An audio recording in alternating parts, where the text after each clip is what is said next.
Good afternoon and welcome to the CleanTech Lithium PLC investor presentation. Throughout this recorded presentation, investors will be in listen-only mode.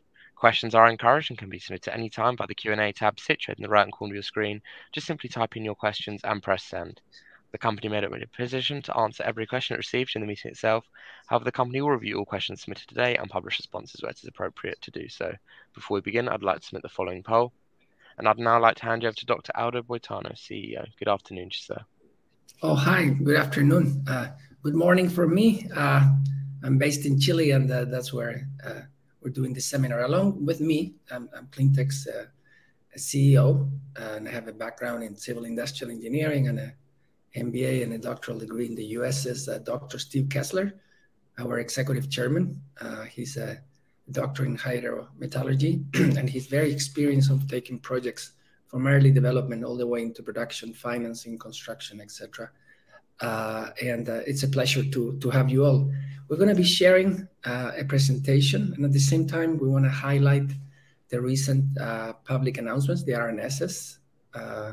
We just released last week, and we'll go in detail of the excitement and the good news of the flow rates after our pumping tests and re-injection work on the two basins that we have in Laguna Verde and Francisco Basin in the southern tip of the lithium triangle, and also the RNS that we released yesterday based on the resource work, all the drilling at the three sites, the drilling campaigns that we're doing, and all the conversation we've been having with the Chilean government. All these things very positive.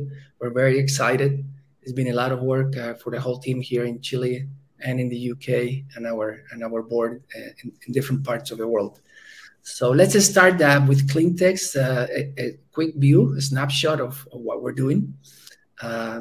Again, remind everyone, the ones who don't know us, from day one, from 2017, when me and the other co-founders started the company, we've been always looking for being one of the greenest lithium producers of the world with the lowest impact we can do with a combination of renewable energy and the direct lithium extraction method that we're the ones who started more in the early stages when this was starting to unveil more into the mainstream since 2017. So we had 3 lithium projects in Chile. They account for more than 500 square kilometers in various license areas that we have in definitive. That's the mining rights of Chile. As long as you pay the patents, you can keep them forever in these 3 sites. We had over 2 million tons of lithium carbonate equivalent. Yesterday we unveiled some of the preliminary drilling results, and those will upgrade this number. You can go for further information of the projections on the notes by various analysts, including our 2 brokers, Canaccord and Daniel Fox Davis, of the upgrades, how they will play into exceeding these 2 million tons even more. The importance of having a wholly owned license, but not only to have them, but to have them controlling the basins that we are, the complete basin of Laguna Verde, the complete basin of Francisco Basin, the southern basin of Yamará project, is that you can really don't have any competing projects on the areas. You can really do a hydrogeological modeling to be able to do and to comply with one of the big promises of direct lithium extraction, that is 100% re-injection of the brine without the lithium. We'll go into details later on the presentation. But you can't do that. You cannot do that if you have another project in your same basin. There's no indigenous communities inside Laguna Verde and Francisco Basin. Main reason, because both projects are at 4,400 meters of elevation. And there's not significant flora and fauna. There is, but not significant, again, because of the altitude. I mentioned Steve's board and management and the whole board and management capacity. Steve, in particular, developed the 2 largest copper mines of the world, both based in Chile, and projects in South Africa, and the largest back then uranium mine in Namibia. All his experience serves very well, but the rest of the board is as qualified on various fronts, and from financing, from the accounting, all the ESG credentials that we have and that we're working on. And again, we'll go in detail as we go into the presentation. In March 17, 2022, we got listed on AIM. We're now going to other markets as well. We just had this week announced too that on the US market where QX registered. And so the story is we raised 4 million pounds in a pre-IPO in 2021 in the last quarter, then 5.6 in March 2022, and then a further raise of 12.3 million we raised in November 2022. 1.1 million tons of those two are in Laguna Verde, where the license area is 67 square kilometers. 800,000 of them are indicated and measured. That means there's more certainty of them. Enough for a 20,000 ton per year production for 30 years.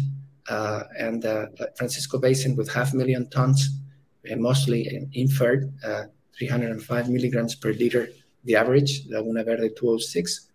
Allows also when we finish the drilling season and then we comply with an upgraded York resource and we finish also a scoping study, we also project 20,000 tons per year production initially for 30 more years. Yamaraisi Greenfield exploration is a very large and vast area located in the northern part of the Lithium Triangle, a little to the northwest of Salar de Atacama at 1,000 meters. The three of these projects have excellent infrastructure. Chile is a premier mining jurisdiction. It's always been, along with Canada and Australia.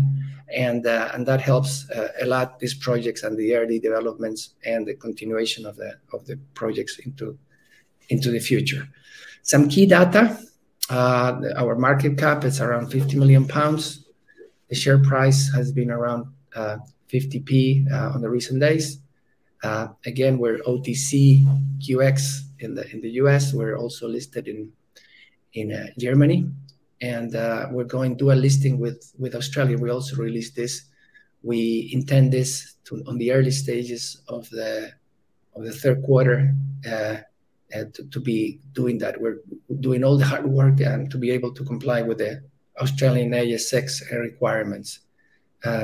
And we received some awards. When we got listed, we received the UK Investor Magazine Award for the best IPO.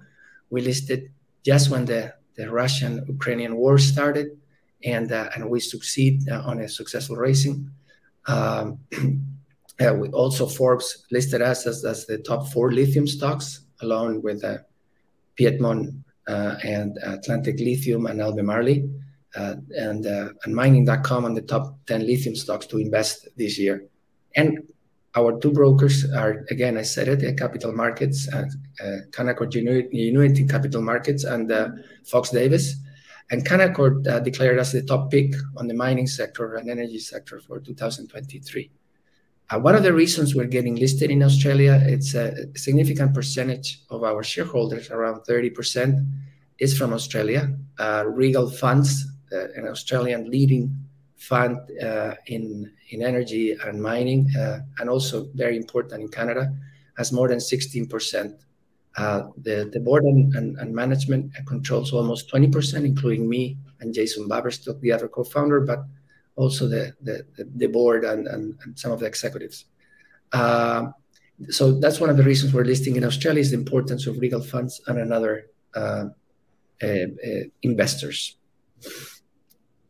Lithium, the demand for lithium. I don't know, Steve, if you want to touch in here. No, it's just that the growth rate is very, very high, as everybody knows, particularly in the EU, which is very keen to electrify the vehicle fleet, trying to battle the carbon dioxide emissions. But the most important thing there is that they are demanding that the materials going into those batteries are also carbon neutral, and that's where it's very important for us, and gives a great advantage for putting material into Europe, is that we will be producing green lithium with close to zero carbon content. Thank you, Steve. So let's talk in detail what I mentioned in the snapshot and my introduction of the projects we have. Here you can see in this photo small footprint of a drilling, and then once you're finished, it's very small, from anywhere from 3 to 8 inches casing that comes from to the top, just a meter or so, and then deep into the subsurface. Laguna Verde is a project more developed. We drilled 4 drilling holes in the previous campaign last year. That goes anywhere from October till June. And now we drilled 2 more holes in this season. Those are LB05 and LB06 drilled this season. So 6, that allows us, the previous 4, to 1.5 million tons, as I mentioned before.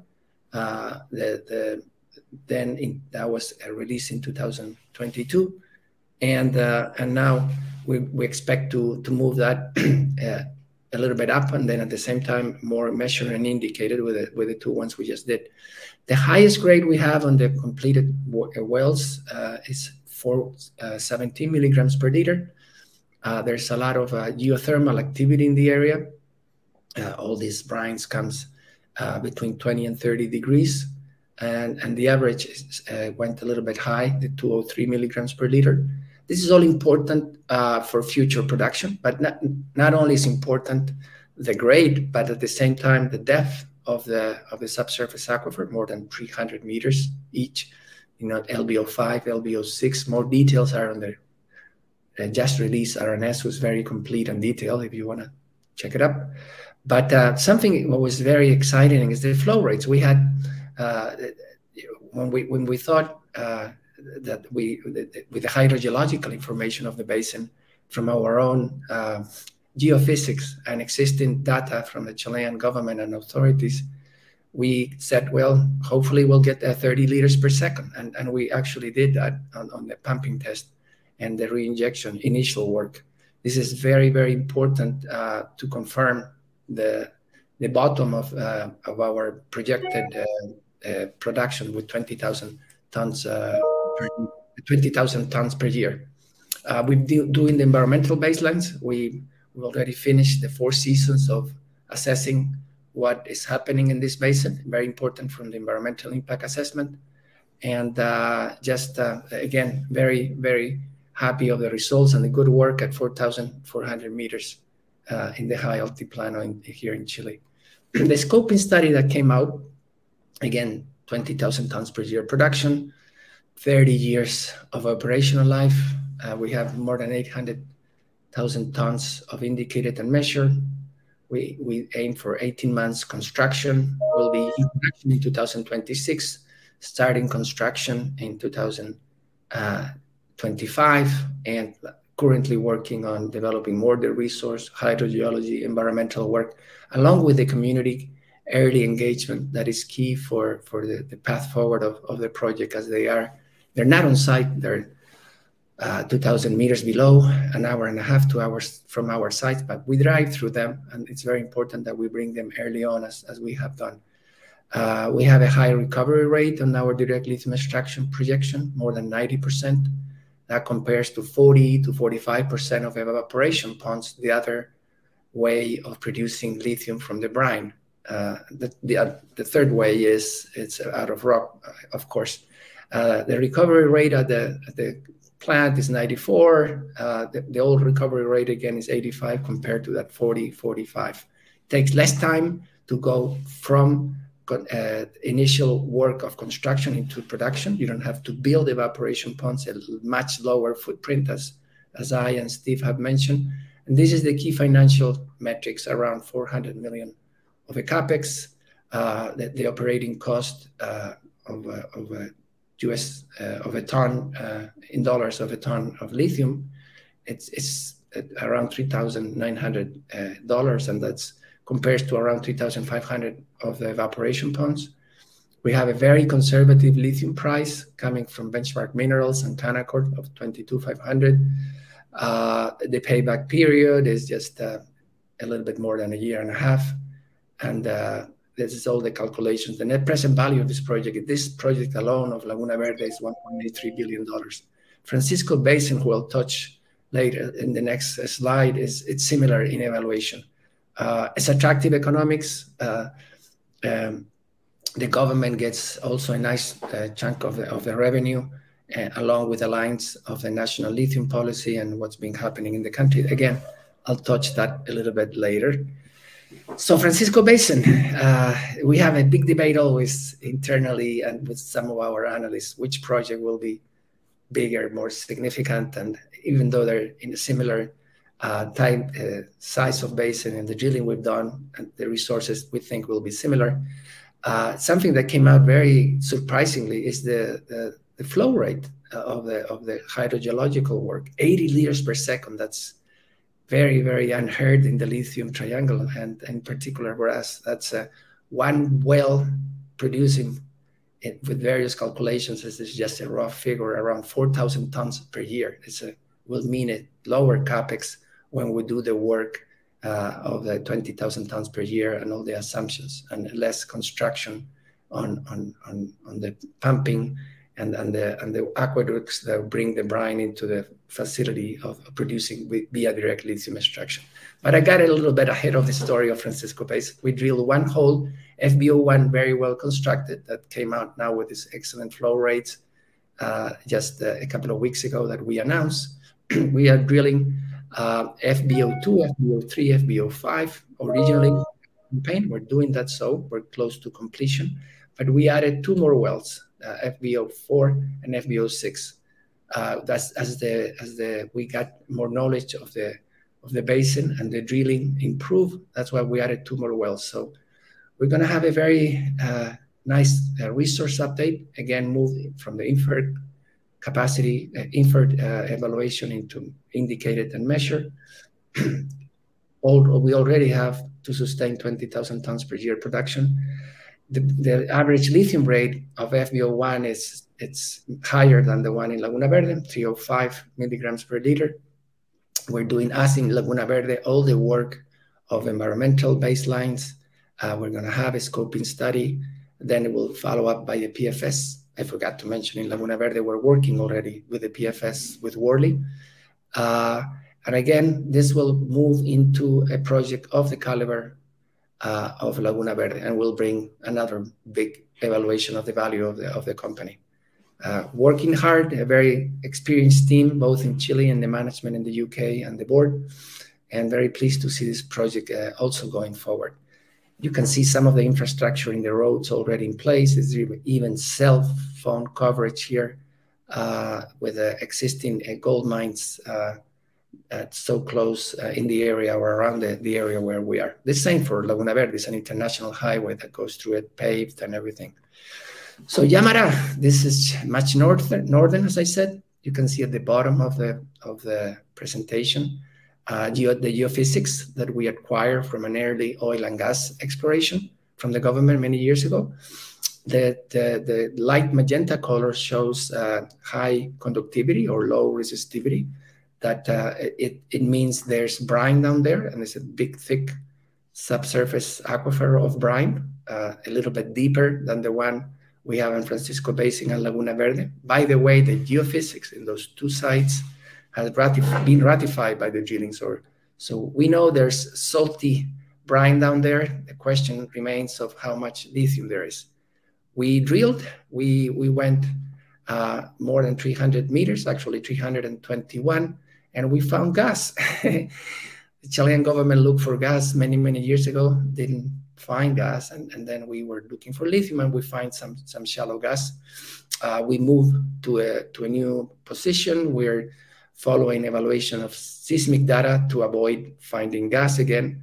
We might go into this in the near future, but right now our main interest is to find lithium, and this could be a game changer for CLEANTECH. Again, the other 2 license kilometers combined of Francisco Basin and Laguna Verde account around for half of what we have in Yamaran. We're working even to expand this.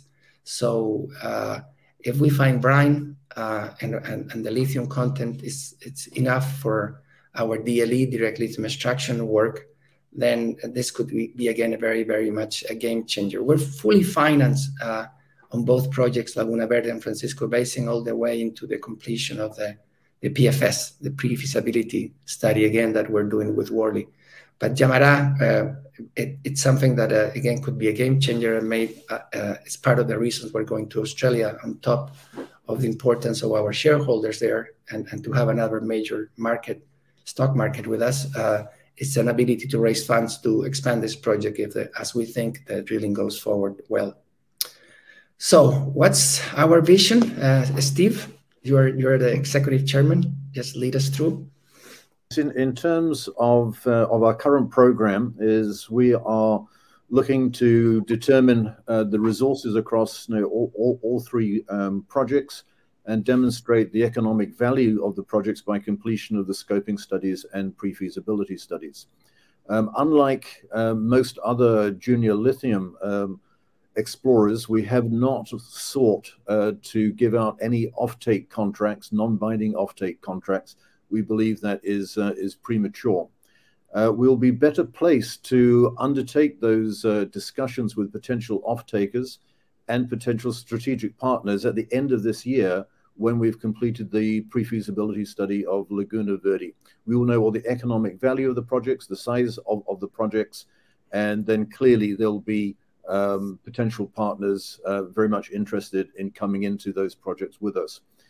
The pool of potential partners is much wider than it was 2 years ago. Essentially, it was only Chinese companies looking for offtake.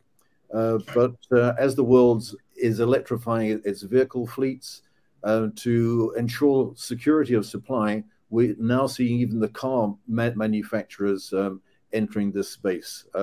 Companies such as General Motors provided Lithium Americas with $650 million of finance. Stellantis have taken an equity participation in the Vulcan energy project in Germany. We're seeing major mining companies like Rio Tinto entering this space.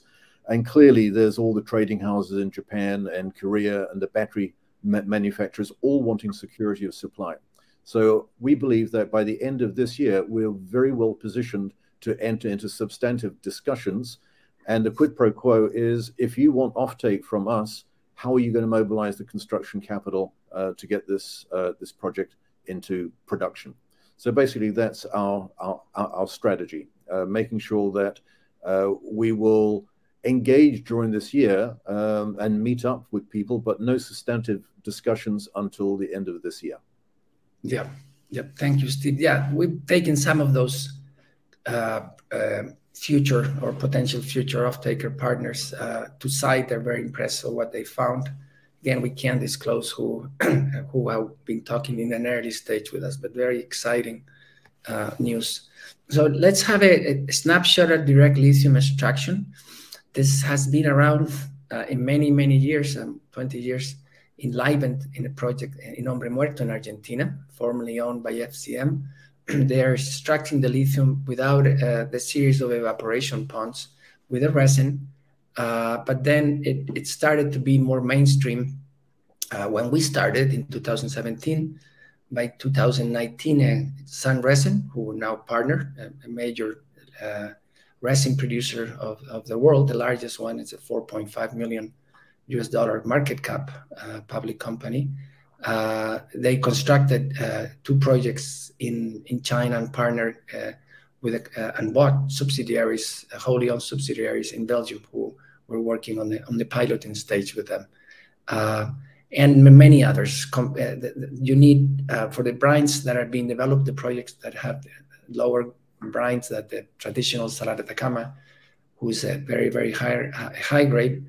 And direct lithium extraction is the way to go forward, but at the same time for environmental reasons. So how does it work? From the subsurface brine aquifer that we identify while drilling and doing our hydrological work, you have an extraction well. You pass it to the DLE plant where this resin, organic resin, absorbs the lithium. Then you strip that lithium with some industrial water that you have on site, very limited quantity of water to do so, and then you re-inject the spent brine past this stage, 100% of them back in the subsurface aquifer. Again, to be able to do that, you need to control the basins and study the hydrogeological modeling of it and understand what's beneath there. We're the only ones who are doing direct lithium extraction and owning holy basins. That's why a lot of the big names have been approaching us, and we're leading this. So that's how it works. Then you go after the direct lithium extraction, the resin and some mechanical work. You process this all the way to battery grade lithium. We already produce 1 kilo of lithium carbonate in excess of the qualifications that's certified in Germany of the 9.5% concentration, and it's 99.9 actually, with very low impurities. Again, there's no evaporation pond, no aquifer depletion, low carbon, low water consumption, faster to market, and less capex than evaporation port. And the Chilean government has stated publicly and in their announcement of the national lithium policy that this is the way to go forward. And we were the ones early on talking to the authorities about this. Again, Sunresin back in 2019 had 2 plants, now have 9. They've been delivering 73,000 tons per year via direct lithium extraction. Chile, my home country, and where we're talking today. The Chilean government spoke publicly about the national lithium strategy, said that the projects have to go with direct lithium extraction, as I mentioned, in a partnership with the local indigenous communities, with an early engagement that we have. Basically, the government said, I have salars, the Salar de Atacama, who is rented to 2 companies, SQM and Albemarle. They said they want to extend the lease of SQM, having involvement of the government then. Then they said that the salars are owned by the government. The ones that are owned by the government are owned via 2 special vehicles from copper producers. That's Codelco, the largest world copper producer.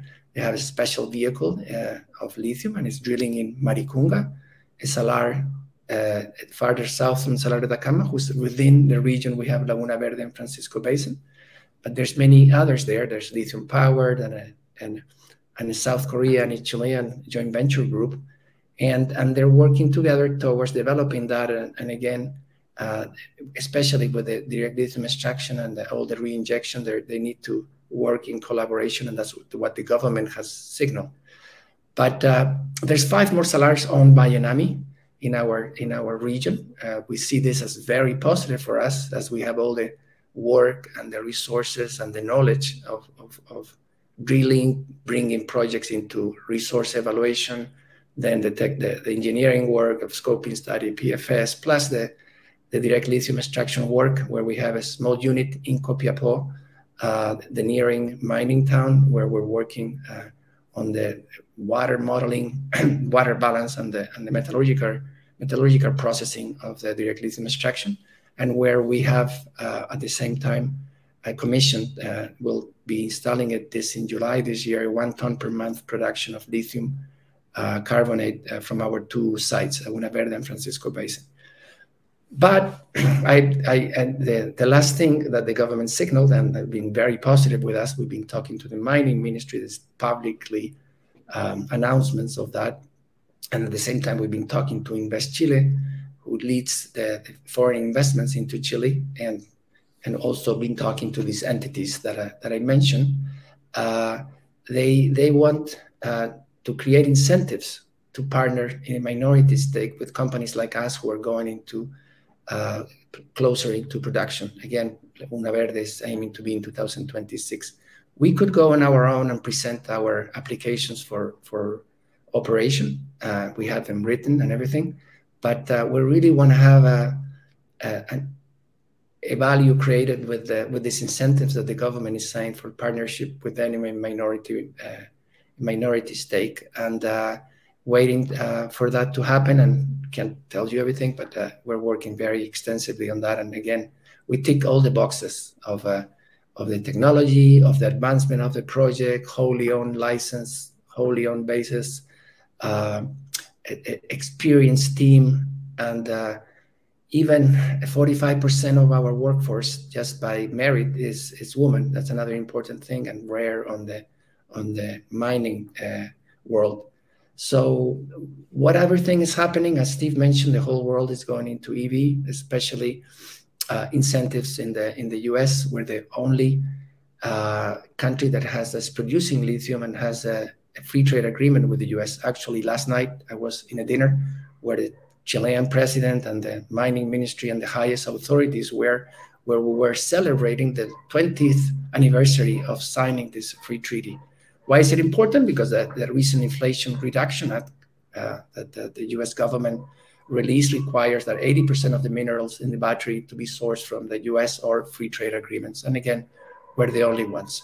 The government has also unveiled some action plan with improved permitting, with some tax investments and other things to speed up the process of going into production. Chile owns most of the reserves of the world. We're the second largest producer of lithium, but only with Salar de Atacama and Albemarle and SQM, and with evaporation ponds. We aim to be the first project into production in Chile and show a path again of being clean, green, and an excellent collaboration, strategic collaboration with the government and with the indigenous communities. Why we think we'll be in production in 2026? Because our drive forward, socially minded approach. We from day one brought our core values. I'm a very sorry to talk about myself, respected and famous mountaineer here in Chile, because I participated in a successful climb of K2, second world highest mountains, and many other mountains, and also my involvement in bringing some of the values of the outdoor into unprivileged kids via a foundation for many years. I actually organized the first day of cleaning up the mountains. So I saw these pristine areas. I saw there was brine potentially to be produced from these areas. And from that day on, we set up these core values that has transmitted into how the company is today. There's no conflict in producing and helping the world with green lithium to go into the cultural transformation and into electric vehicles and help the environment of the world, but at the same time keeping these places as they are pristine. So you can read here about the values. You can download this presentation and also some instructional videos from our website. We have worked without any incidents at 3 sites, 2 of them at 4,400 meters. We've been very open here. You can see the communities. There's 6 of them in the access to Laguna Verde. We are adding another one into the access of Francisco Basin. All of them are working in an important way from our own work. They're working to be in just one big organization so they can have one voice in this area.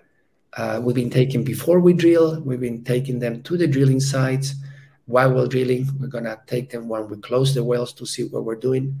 We've been talking to them and taking them to explain the direct lithium extraction to our small lab-scale unit that we have. We're going to do the same when we upscale to the larger one in July when we have it commissioned.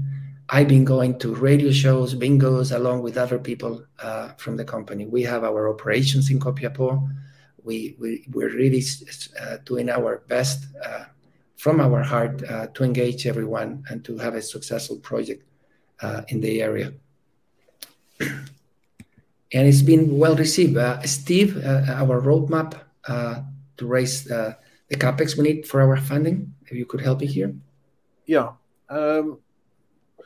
The project is very strongly cash generating, payback in 18 months or so. So we believe it's going to be very attractive to the banks to provide conventional finance. But there's lots of other sources of finance available. We're seeing the ESG funds, green bonds, all desperately searching for green projects in which they can invest. We see potential from the Inflation Reduction Act in the United States. Countries are very keen to see clean lithium going into the US and into the EU.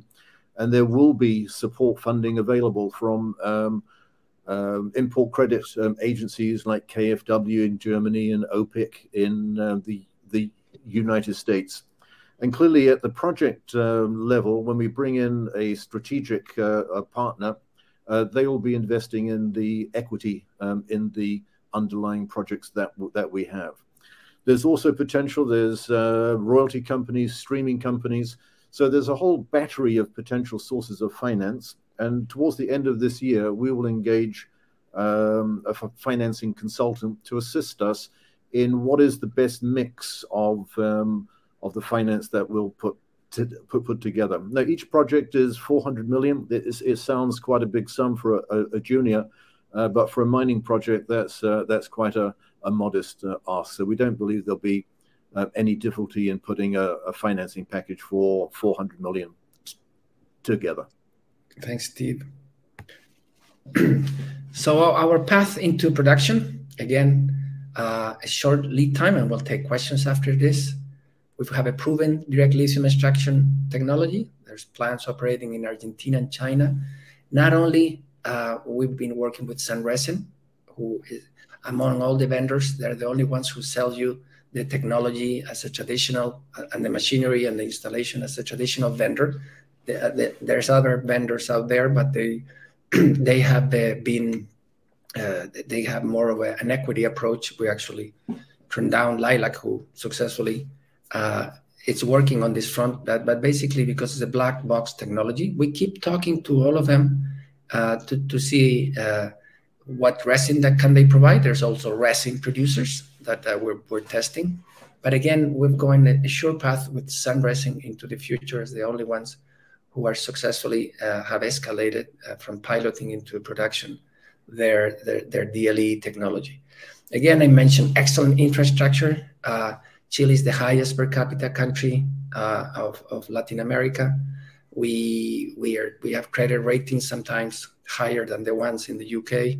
We have a life expectancy higher than the US, and we've been leading the world. And I was part of it on the renewable power development. I developed 3 projects accounting for more than 800 megawatts, all the engineering and all the permitting, and then they went into construction.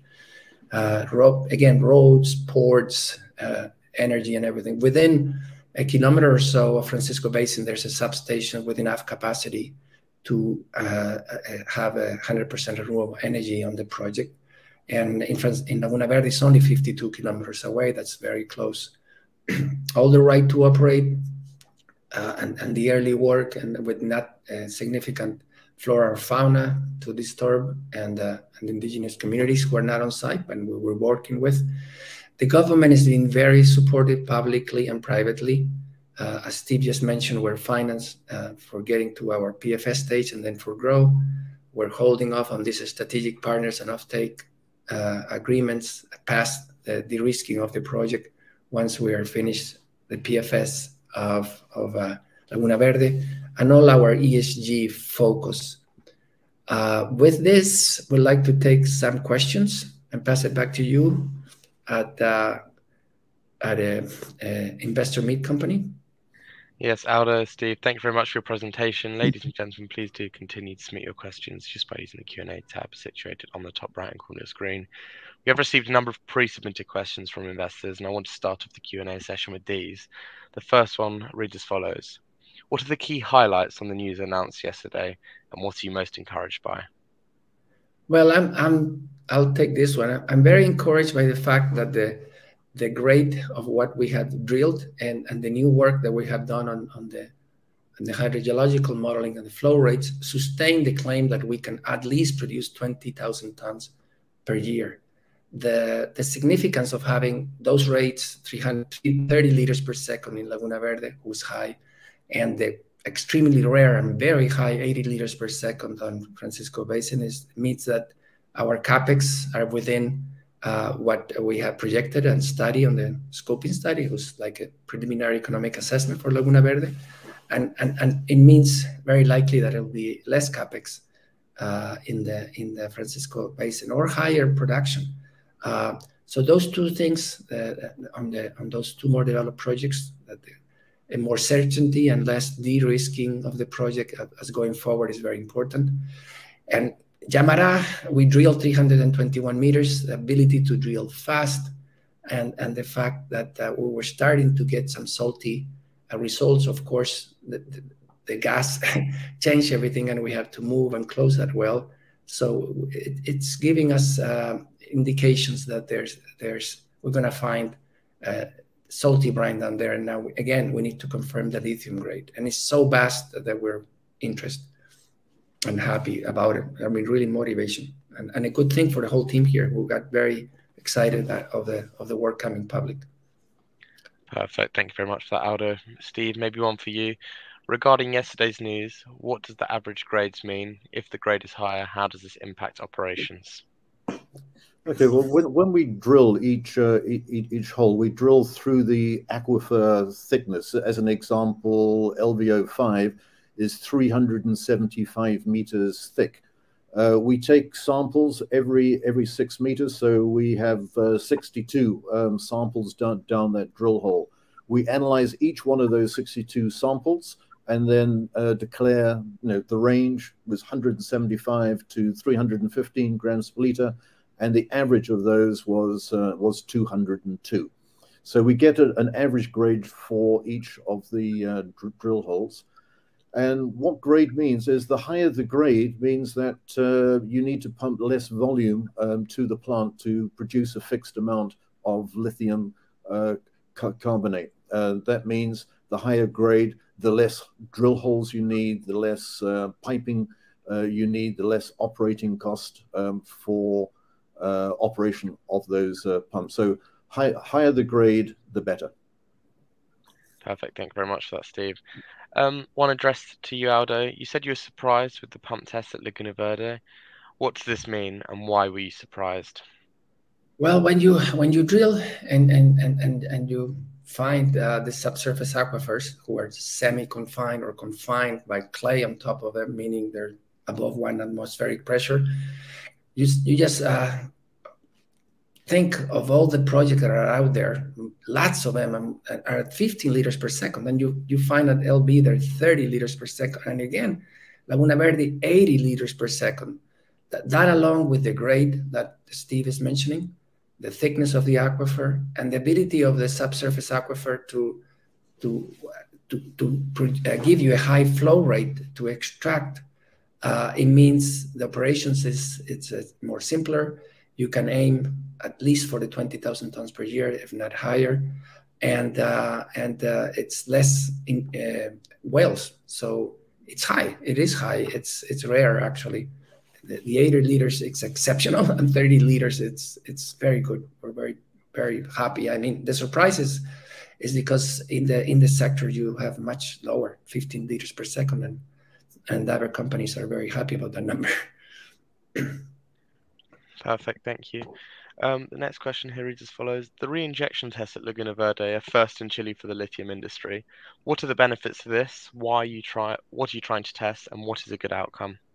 It's not only a first in Chile for the lithium industry, it's a first in Chile for the world. Re-injection has been happening in the oil and gas industry and in the mining industry, but in lithium industry it hasn't. The benefits of this is, again, the 100% of the spent brine, what we're trying to test, can't be re-injected. The thing is, can the soil absorb this back, and can you re-inject it in the subsurface aquifer, keeping the chemistry of the subsurface aquifer and keeping the flow rates? And that's what we're trying to prove. And the initial work, it's very good, and that's what we're trying to aim. Again, a lot of people promise re-injection and talk about re-injection. We're the first ones expending resources and trying to gain more knowledge. And as it's going forward, we're doing it right. The indigenous communities were very surprised when we introduced our team, and we introduced them a lead hydrogeological competent person. I mean, not a specialist. They said that there's 3 or 4 lithium projects there, most in Maricunga, and this is the first time they've been introduced to a hydrogeologist. So that team has been working forward to achieve the promise of 100% spent brine without the lithium being re-injected. Perfect. Thank you very much. You published a scoping study saying 20,000 tons of LCE a year. How many cars will that support?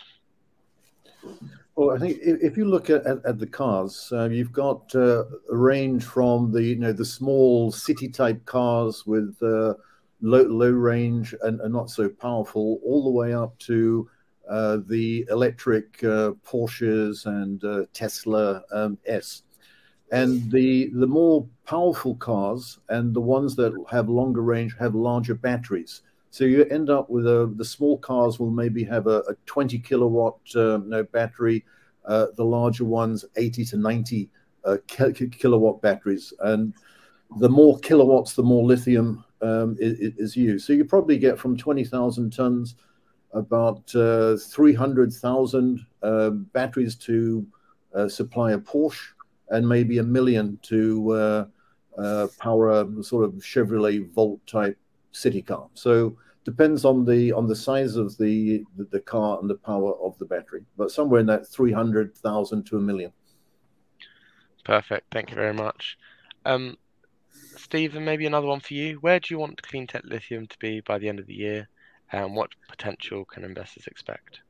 Well, I think we would have covered a lot of work during the course of this year. By the end of this year, we should have had upgraded resource and a pre-feasibility study completed on Laguna Verde.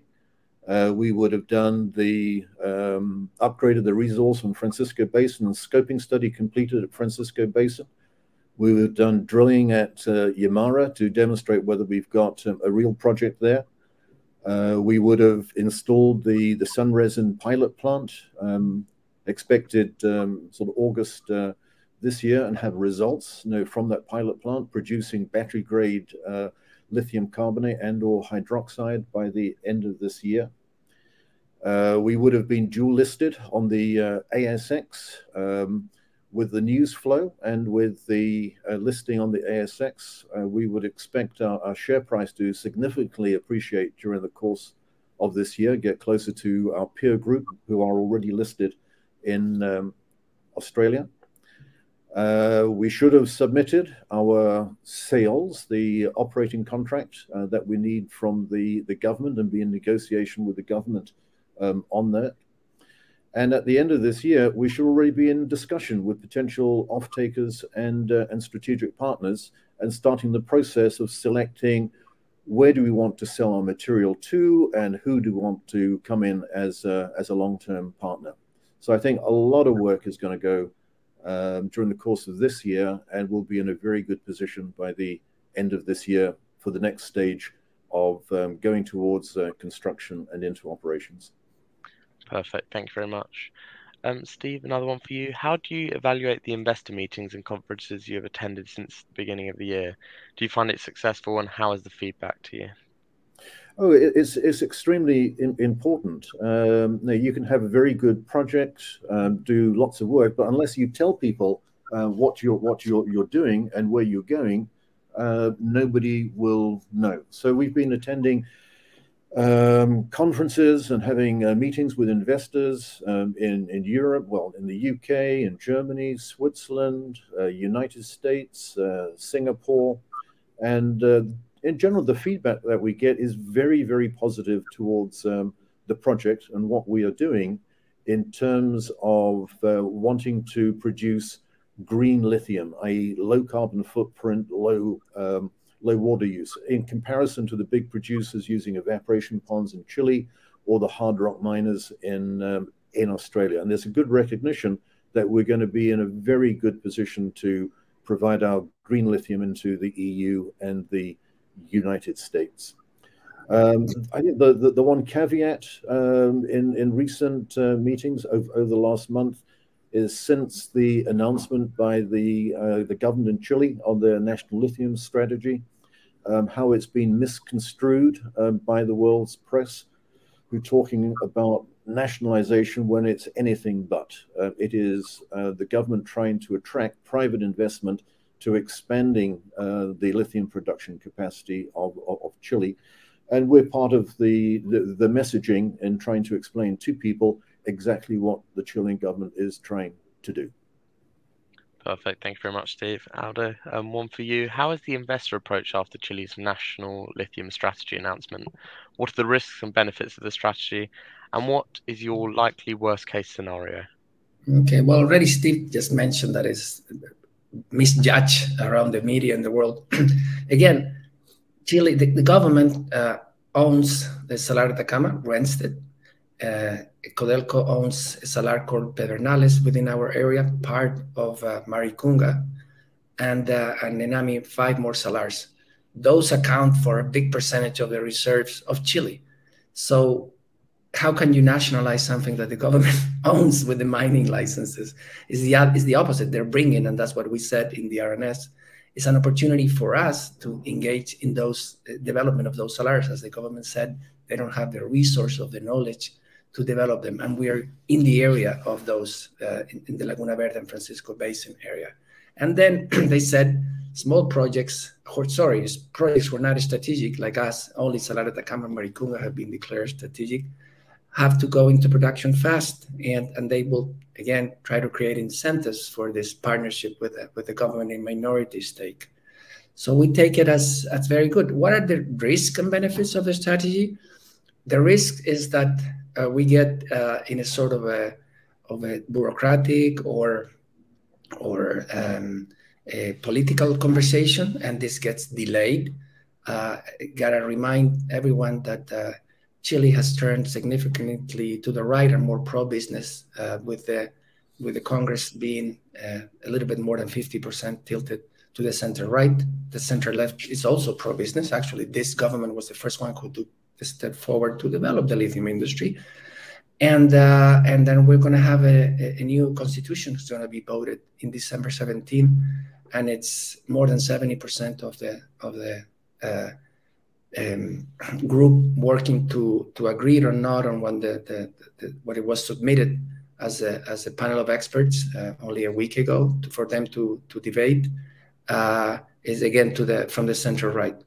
By the way, in that initial draft of the constitution, lithium doesn't have a strategic and non-concessionable status as it has on the previous constitution. So the risk is, again, just delay, and that's what the government is trying to avoid with the national lithium industry. The benefits is to speed up the process, not only our projects, but the country as a whole. We think, and we've said it publicly, we're best positioned for both things. For sure, an early win, the government sees as a low-hanging fruit of a success collaboration with the government and the public sector and the private sector, along with the communities, and then also to develop their projects. So the likely worst case scenario is delays. The resource is there, the knowledge is there, and I don't think that's what the government is trying to do. Is completely the opposite. Perfect. Thank you very much, Aldo. Steve, can you tell us about your resource upgrade schedule and pilot production schedule as well? Yes, well, at Laguna Verde, you've seen the results of the drilling have been declared, and that's being put into the resource modeling by our competent person and geologists. I would expect that that resource upgrade report should be complete during the course of this month. So by the end of June, I would expect that resource upgrade for Laguna Verde. At Francisco Basin, we're still finishing off the last hole. We're already doing sampling of the holes that have been completed. Those samples need to go to the laboratory. That tends to be a bit of a slower process, but probably sometime during, by the end of July, certainly in the third quarter this year, we will have a resource upgrade at Francisco Basin. The DLE pilot plant is still in fabrication in Belgium. The latest date that we have is scheduled for delivery during August. So probably late August, early September, together with the Sun Resin commissioning team, we'll be commissioning that pilot plant and starting to use it. We do have winter almost upon us. Becomes very difficult to work up at altitude, so we are already taking large bulk samples of brine to feed that pilot plant when it is constructed at a lower elevation in Copiapó. So probably from September onwards, we'll start to get results from that pilot plant. Perfect. Thank you very much, Steve. Aldo, I know you have touched on this, but if you could just provide an update on the position with the Chilean government, and as much colour as you're able to share on direct discussions with the relevant government representatives on the question of any potential change to the company's ownership structure, etc. Yeah, there'll be no company ownership structure change. If we bring a project, as much as we're thinking of the future strategic partners that will engage at the end of this year once we've completed the PFS and on, it'll be at the project level, and there's not any change coming up. The government, we're a very law obedient country, and all the contracts are always respected. We have free trade agreements with 85 of the world's economy. What's some color that I can provide? Our biggest shareholder, Regal Funds, represented by the fund manager, and that's a public news and LinkedIn and so on, came to meet with the Invest Chile and the highest authority on the mining ministry, the ministry herself, and he was giving ample securities of the Chilean government going forward, speeding the process, allowing us to keep the company as it is, and again saying we'll create incentives. What type of incentives? And is speeding the permitting. It's building infrastructure. Is bringing in a separate conversation their salaries in conversations with us. So again, there's no potential company ownership structure. If they come, they'll come at the project level, and again, a minority position, and based on what they can bring and how they pay their way into the whatever percentage we agree. If we agree to that, we can go on our own. Again, we publicly announced that we'll wait and see what are the incentives and then go forward. We've been talking for years and more since we started, and that's part of our success with all the permitting until now, drilling and the hydrological work, metallurgical work, etc. But more intensively over the last 6 months when they started this task force that unveiled the national lithium policy, that we knew how it will come out. They didn't know how it will be presented and how it will be taken around the world. But that's the importance of going out in conferences and conventions, as Steve mentioned, and I've been part of that importantly. Perfect. Thank you very much, Steve. Some resin has DLE plants installed and being installed in both China and Argentina. Have you visited those, and if so, what can you share about the relevance of them to CleanTech Lithium? What can you say about the adaptations to the technology that they implement for varied brine resources? Well, the reason we've chosen to work with Sun Resin is exactly this. They do have plants that they've brought into commercial production in China. We haven't visited them yet. We're waiting for visas to enter China. And the co-founder of CleanTech Lithium, Jason Baverstock, who's responsible for business development for the company, will be leading that visit together with our metallurgical team. So as soon as those visas come through, they will be going to visit. Fortunately, Jason is also a Mandarin speaker. He spent time working in China and is fluent. So those communications will be good. The project that Sun Resin were working on in China, in Argentina, was for a 25,000 ton a year lithium carbonate plant for Tibet Summit. Tibet Summit bought a project, a solar, from a Canadian company. The plant was fabricated and delivered into Argentina. They did not start the construction of that because Tibet Summit did not have the environmental permits in place.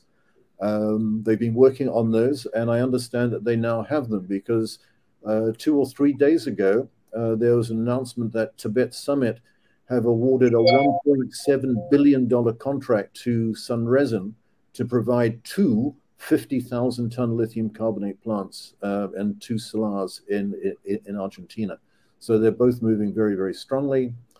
Sunresin are also working with Anson Resources at their brine project in Utah in the United States, also doing the engineering with Worley. And clearly there's some common grounds to have our discussions with those other projects. But as soon as we can get into China, our team will go. Now, certainly, various brines have different compositions of impurities, and that has some effect on the flow rates through the resin absorption column. There's real no change to the resin. It's really the downstream processing and the removal of any impurities that pass through the resin.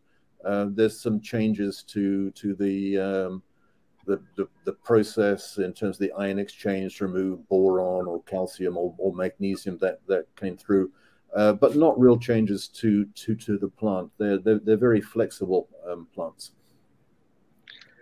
Perfect. Thank you very much. And Steve, the final pre-submitted question we've got here is, could you please confirm your ASX listing date? We need to complete all these technical studies, which is the resource upgrades at Laguna Verde and Francisco Basin. Our timing for that is looking like end of July. All that work has to go into an updated competent persons report, which is part of the prospectus of the ASX. So the best view that we have is sometime in August is our target listing date. Perfect. Thank you very much for that, and thank you for dealing with those pre-submitted questions. And as you can see, we have received a number of questions throughout today's live presentation, and thank you to all the investors for submitting those. Aldo, could I just hand over to you to read out those questions and give response where it's appropriate to do so, and I'll pick up from you at the end. Thank you. This is the first question by Miles. I'll take him. Actually, I've been reading it. He asked, could you please summarize again what was meant by SEOL incentives linked to minority stake participation with non-strategic lithium developments like us? Is a government decree expected, or this is CLEANTECH state negotiation around the Laguna Verde SEOL, which is now expected soon? There's many parts of the question. Some of the incentives, again, is speeding processing, permitting. It's also what they can bring into the project. And another incentive is actually this contract. There's not a decree. The decree has some timelines and how a sale goes forward. We actually presented our sales at the end of the last government, and then the new government, when they came in power, told us to take them out, so it will come out with the national lithium policy. The SEOL, you basically propose a contract. They suggest that you take it along the SEOL that Codelco has, and it's a racketed scheme. So you can agree also less taxes as the government is involved. There's various things that you can agree. And yeah, we expect this soon. How soon? Can't promise a date. I can tell you all the conversations we've had. Any path forward into a SEOL of any contract with the government is, as you all might think, is to have an NDA, is to have a MOU, a memorandum of understanding. An MOU was the draft then for a final agreement. And we're working on all those things, and hopefully we can tell the market about this in a rightly manner soon. How soon? Don't know exactly, and I can just tell you that I can't give you an educated guess. I don't think it's appropriate. So next question is to Steve. I don't know if you want to read it from James. Steve said in an interview he wants to do all three projects together to see what resources we have. Will that mean the drill rigs will stay at Yamara if the results are good? And if so, Aldo said in another interview they would have to raise money to do the drilling. Yeah, let's say, but before we want to really engage with strategic partners, it's important to know exactly what we have. And so clearly, having done the resource upgrades on both Laguna Verde and Francisco Basin, we're in a very good position. Now, clearly, if we get a good result at Yamara, we will want to expand that into a full-scale drilling program, which is at the moment unbudgeted. We do have the ASX listing coming up in August, and we are required to get a minimum of 200 new shareholders in Australia. So we always have to do some limited capital raise. Following on from the pre-feasibility study of Laguna Verde, we do need to get into the full DFS, the EIA, the PFS on Francisco Basin. We're starting to develop the budgets for what we will require to do that work through into 2024, and also making an estimate of what a drilling program in Yamara will look like. And the timing for raising those funds during the ASX listing is the most reasonable time to actually do that. Quite what we will do in terms of capital raise at the time depends on what our share price is doing at the time as well. Yeah, I think you answered the next two questions about Yamara. Well, we are in Yamara by James. There's two more below. Yeah. Steve, I don't know if you addressed completely or. No, yes, I think I've already answered those. Okay. And for the ASX listing, have you instructed an advisor? Yes, we have our joint brokers, Canaccord Genuity and Fox Davis, will be leading that. We have Canaccord out of the Perth office is responsible for all the preparation work. We've engaged lawyers, Allen's in Perth for that. We've engaged a company secretary. So we have all the professionals working in Australia.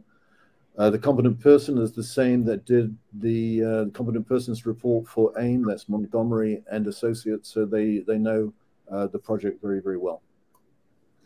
Yeah, there's a question here I'll take from Robert. What is the risk of the Chilean government nationalizing our company? None. Again, there's no talk of nationalization, no intention of nationalization. You can take the copper industry as an example.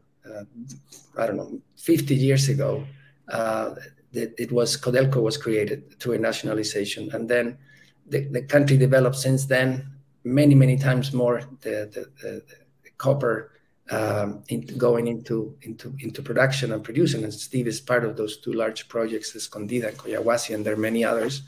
And when this came out and the news was taking nationalization again, is the contrary to that, is the country opening state-owned salars to private collaboration. The whole government, the president included, and the main speak person, etc., talked about it. We have 85% of the free trade, the world's economy in free trade agreements. The drafting of the new constitution agrees on 12 rules of engagement, and the draft that came out complies with all of them and much more. Of the state, very controlled. You need 4/7 of the Senate to give budget to a company of the state, and there's not many. Where Chile is dry by the private sector, and it won't happen ever. There's no intention. The public sentiment is all against it. So we would like to see, and that's the intention of the national lithium policy, new projects come into production like ours, and then taking a lead in the world in the lithium production with green credentials along with renewable energy. So none. The question by Edward is: the current market cap is around 52 million pounds. What value would you ascribe to Yamara currently? Will it be fair to say it's worth around 1 to 2 million pounds? I think it's too early to say any of that. We really need to see the depth of the aquifer, the grade, and the pumping test, and all those things that will come into York resource, and then scoping study and a PFS, the same route that we're doing with the other projects. What are the main challenges facing the company? The fundamentals of our projects is resource, it's the technology, is the ability to manage the project, is the permitting into production, and the financing. And we've addressed all three through the presentation. You can see there the summary of everything. Everything has challenges. The exact resin and process to process the brines were differently around the world, and between our two brines, even though they're very similar and similar to the ones in Argentina, there's differences.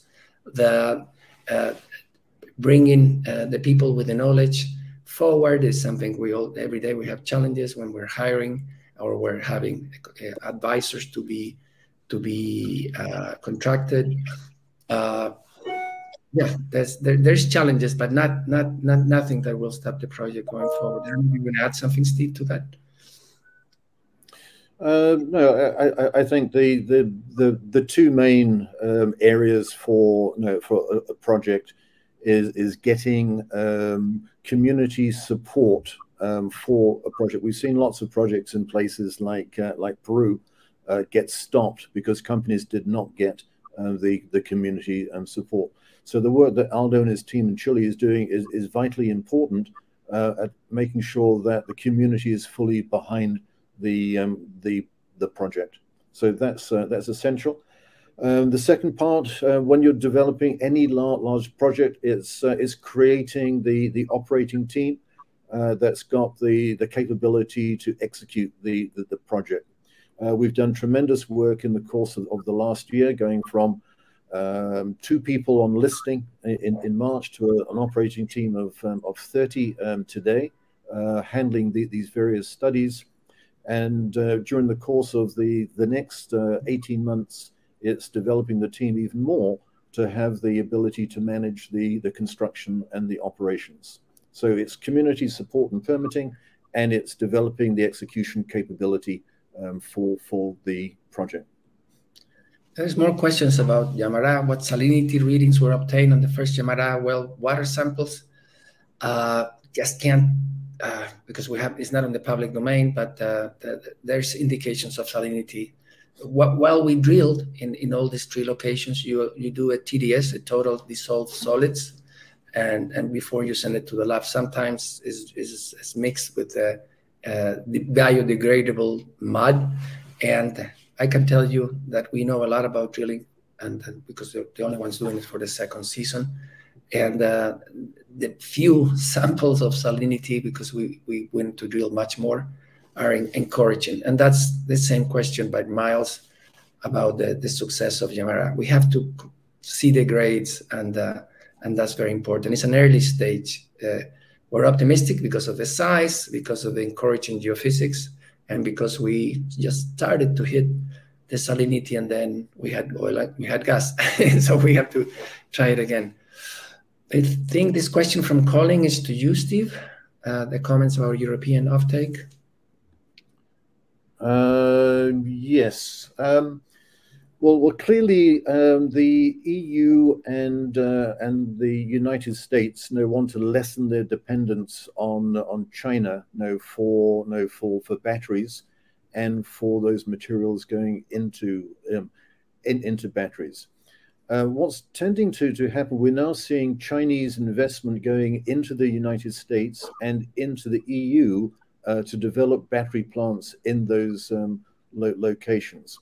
So there doesn't appear to be any desire from the US and the EU to prevent Chinese participation in those battery plants. It really wants to get the security of supply into their own areas. So working with a Chinese supplier of engineering and process equipment, I don't think there's any risk of that being prevented. China's working and delivering all sorts of products right across the world, and will continue to do so. We have looked at other resin suppliers apart from Sun Resin, and we continue to do so, and will do so in the future. There's nothing our relationship with Sun Resin, which prevents this. Now, clearly, when we do go to the point of having erected a plant by Sun Resin, we can use Sun Resin's resin or another supplier's resin if it proves to be developed as a better resin. So we are completely open being able to use whatever providers that we prefer. Yes. The question of where do you see the company valuation in 12 months? Are you interested in a strategic corporate investor from KSA? If so, get in touch. We'll take the data here. You can go to our the announcements of our public reports of our brokers, Canaccord and Fox Davis. We just can't give you company evaluation. It's 18 months more than 12, and it's in the range of 540p. That's 10 or more times what we are now in the case of Canaccord, and a little below that, 10% below that number by Fox Davis, and not counting Yamara. That's just counting Francisco Basin and Laguna Verde. Yamara again is too early. And yeah, we'll write the number. And you can reach us through LinkedIn or to our website too. If we'd like to talk again, we'll engage in more serious conversation at the end of the year. Steve answered this question more or less. Does Sun Resin have the capacity to supply the quantities you require, or is likely to be a constraint there? The largest resin producer of the world. 70% of they produce the resin of 70% of the apple juice in the world. That helps you, an organic resin that helps you to have that color. If you produce apple juice in your house, it will come with a different color than the one you're buying on the stores, and they produce that. Again, we're looking at different alternatives. The importance is world-class provider that can provide the same resin that we specify, and we want to go forward. Then we go, the gas was discovered in one of the trials. Was it hydrocarbon? The gas it was a very, to close the well and everything, we have to study it and everything. We haven't disclosed, but it's just shallow gas. The origins and everything, we just, again, can't disclose, but there's not significant, it's not a business there as we see it right now. We'll see if we find that again, hopefully not for the purpose of the exploration that we're doing on lithium, on the new well. Do you re-inject above or below the extraction point? Yeah, no, we re-inject back in the subsurface aquifer. We don't need to go all the way down. This is in another part of the basin where there's not brine almost at all. Not brine. There's not the lithium at all, and the brine is a lot more less with less dissolved solids, and that's where we're gonna re-inject within the subsurface aquifer. Not likely at the extraction point, which is more closer to the bottom, but that again is without the proper hydrogeological model that will come in the stage of the PFS with more detailed engineering. We could answer that better. Then he says, "Oh, thank you for the great communication, Aldo. My father was an avid mountaineer. Oh, I'm sorry he died climbing Gasherbrum 2, a beautiful and very hard mountain in Pakistan. You hold 200,000 shares of the company, and you give me a very good feeling with your philosophy and the way you guys move forward. I guess my question will be understanding all correctly. Okay, is there a chance that Chile might ultimately deny you the mining rights itself? No, they can't. They can't deny it. They can postpone it, and that's exactly the contrary of what they've been saying, both to bring investors and to develop the lithium space. What they've been saying is you have to write ESG credentials, and we tick them all. Actually, part of the national lithium policy is influenced by our work. So thank you. Sorry about your dad in Gasherbrum 2, one of the 8,000-meter mountains, and a very hard one in Pakistan. If Sun Resin is fabricating and providing scale-up service for large capacity expansions for Tibet Summit, will they have enough bandwidth to work with Scale and CLEANTECH, Anson, and others? Yes. Yeah, again, they're a big company. It took them only 5 months from the purchase order from Tibet Summit into delivering 154 containers to the project in Argentina. And now they have 2 more. Yeah, it's a modular process. So you just repeat the same modules over and over again. It's not like you need to build it. If it's 20,000 or 70,000, it's more of the same. So yeah, they're a big company. And again, that's part of the machinery. The resin, it's another question that we've been answering, that what kind of staffing support will Sun Resin be providing during operation of the demonstration plant that you will be installing later this year? What length of timing testing do they anticipate, and what will be the testing before being able to engineer the unique direct lithium extraction facility to address your particular impurities? We were working, I'll answer the last question, in three ways with them. One, they've been doing successful piloting with their resin and our brine in China in their labs. We've been working with their machinery in our facility to answer that too. And now we're also working with their just installed pilot plant in Salta in Argentina. We just sent brine there. We're also going to be testing.